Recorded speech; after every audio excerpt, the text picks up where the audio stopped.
Little cold weather for you today, huh? Perfect, man. Yeah. It was nice. It was a nice little change up. How's the guys looking today? We're good. We're good.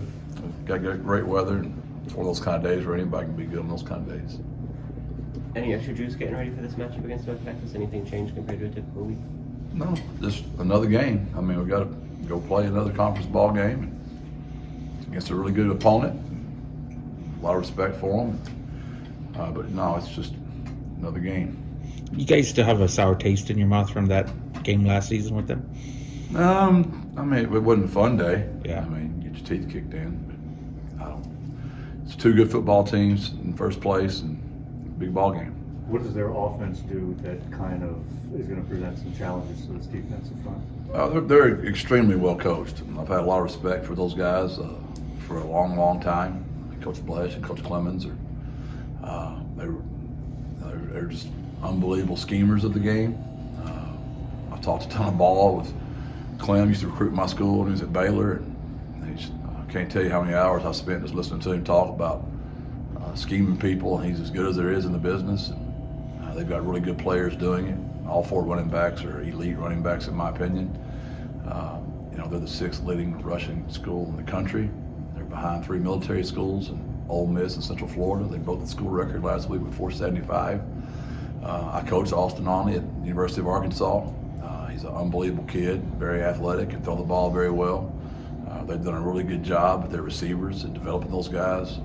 They got a great win in the outside lane, good win in the slot. Did a great job with the misdirection with 41. They do a good job, man. They're just very well coached defensively. Phil Bennett's another legend in the game, and from East Texas, so he's one of my heroes as well. Brothers, I've coached against his brother many times, Jerry Bennett, and just a lot of respect for them. They're a really good football team. They've won 9 conference games in a row, or 8, whatever it is, and we're on that list, right? So they've been playing really good football, and much respect for Coach Traylor. Been there 7 years. They fire coaches about every week nowadays.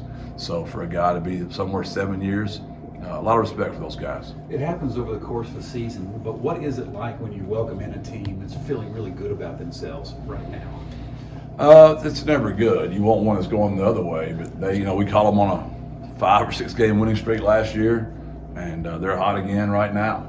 And they've got good players, and they're coached well, and they've got a tradition of winning. So it'll be a really good game. Coaches really everywhere are often judged by how they do against their school's biggest rivals. Does this matchup mean anything extra for you and for your staff? No, it's just another game on the schedule.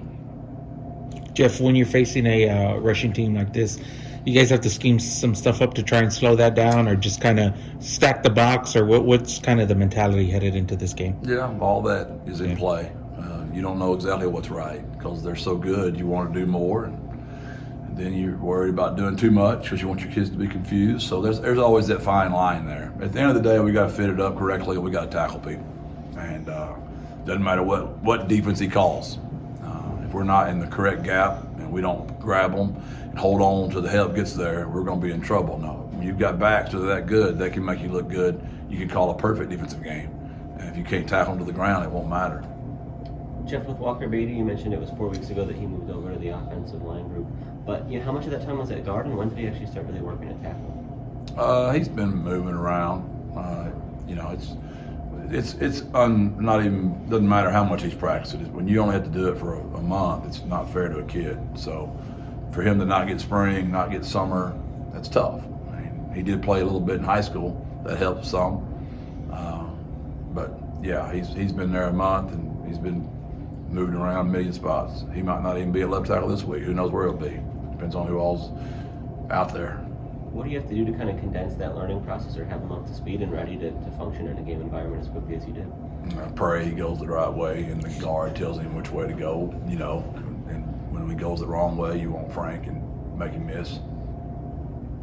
So a lot of it is communication with some of the other guys up there to sort of make sure play to play he knows his assignment, rather than expecting him to have it all down right off the bat. That's all O-line. I mean, it doesn't matter if you're a 13-year vet or a 4-week rookie. There's so much going on up there. It's 5 guys that had to be one person. it's why I'm just so frustrated. I don't know that I think I've had one happy press conference the entire year. Maybe after Middle Tennessee, I was glad to see y'all that night. Other than that, I've been pretty much ticked the whole year.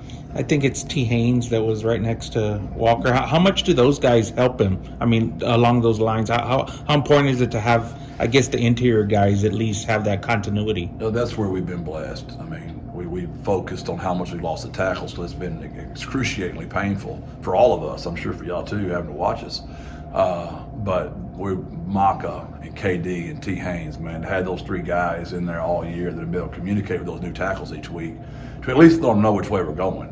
Now, at the end of the day, we can all know which way we're going, and we can be sound as far as our point, but you still got to block the person in front of you, and that's the part of this that gets overlooked a lot. Now, there's a lot of times we'll have sacks, just immediately, and y'all come to me after the game, and I get it. Like, this kid played a great game. Well, heck, the offensive line went the wrong way like 3 times in a row, and he was unblocked. I hope he tackled the quarterback. Well, and with us, when it happens that quick, it's usually what happened. And I get it, because I did the same thing. Like, so I was in an interview yesterday, and they asked me, like, what do I watch during a football game? I'm like, y'all, I watch the football. Because it's fun. That's what fans are supposed to do. You watch the football. But if I'm at home and Kerry's not there, and I'm by myself, I'm going to rewind it like 15 times because I want to watch the offensive line, and I want to see, was it the running back? Was it the tight end? Like, where did that thing go wrong in there? And that's what you just can't have. And T. Haynes has done a great job taking care of our left tackle all year, and KD's done a great job taking care of our right tackle all year. But all 5 got to be. I mean, Maka's the one that starts it with a point, where we're starting our target, and then it goes off from there. On the depth chart, like you mentioned, I saw you moved your will linebacker Jamori to the D end, and it looked like Tripp moved. What led to that? We just think it was just a good move for our team. It just was a good move for our team.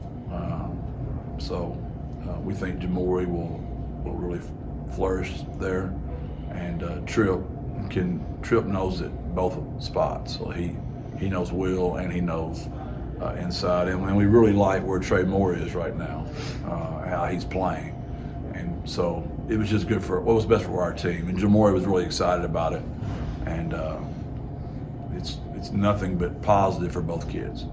What made that exciting for Jamori? What are the big differences from one role to the other? Will, you've got pass coverage, and you've got a lot of things.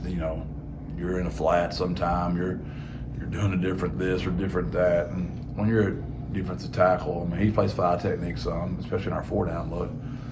But it's just more suited for Jamori. And Tripp, I guess, is more suited to some of that other stuff. How comfortable is he with those other responsibilities? Yeah, Tripp's. They're both fine. It's just we've lost some people inside, and we got to get more depth, and we just got to hope Trey Moore stays healthy at will, because we're borrowing Tripp, from in there, but we're trying to get a little more girth and size in there. Jeff, looking at the conference, you and North Texas are at the top of the standings right now. How big is this game? Yeah, that's exactly what this game is. It's 2 3-0 football teams, and y'all are looking at the same thing I'm looking at. There's no difference between any of us. We're all about the same. It's going to be a 1-possession ball game probably from here on out, man. And it's going to be a heck of a race to the very end. And as long as you can keep knocking them off, I mean, we're all going to eat each other up. So if you can stay ahead while we're all, you understand what I'm saying right now? I just think it's that even of a league. I just don't see. It's just easy, right? Well, pick UTSA. They won it last year, and their quarterback's back.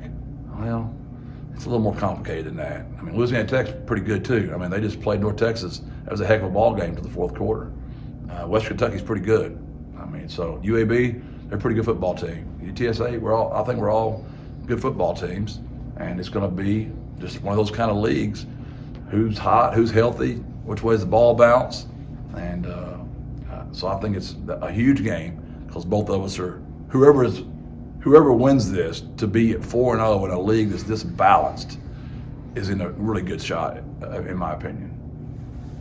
Thanks, Jeff. Thank you, Jeff. Thank y'all.